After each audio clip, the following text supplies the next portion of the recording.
At sa iba pang balita, tiniyak naman ngayon ni Governor Mix Villafuerte ang pagpapatupad ng mga makabuluhang proyekto para sa mga mamamayan ng Camarines Sur.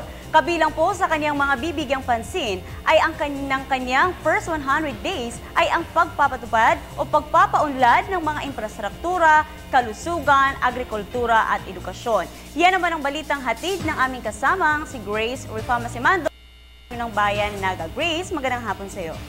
Yes, maraming hapon, Princess. Halagang 500 million pesos ang inilaan ng Camarines Sur Provincial Government para sa pagpapagawa ng dagdag na mga silid-aralan, nursery schools, health centers, mga concrete pavement, sidewalks at barangay health clinics.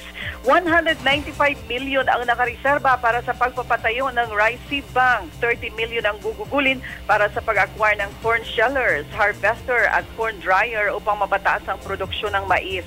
Nakahanap din ang Camsur ng isang malaking investor na magtatanim ng kasaba sa 1,000 hektarya ng lupa.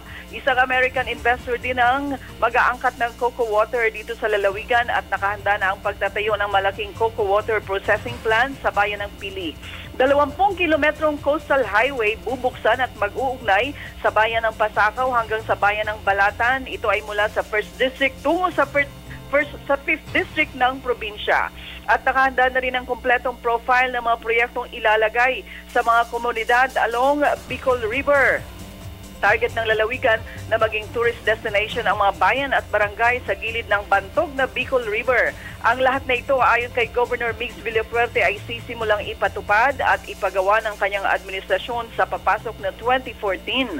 Ayon sa Governor, sinikap niyang maging punong-puno ng aksyon at produktibo ang kanyang first 100 days in office.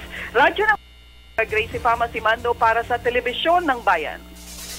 Maraming salamat sa iyo, Grace.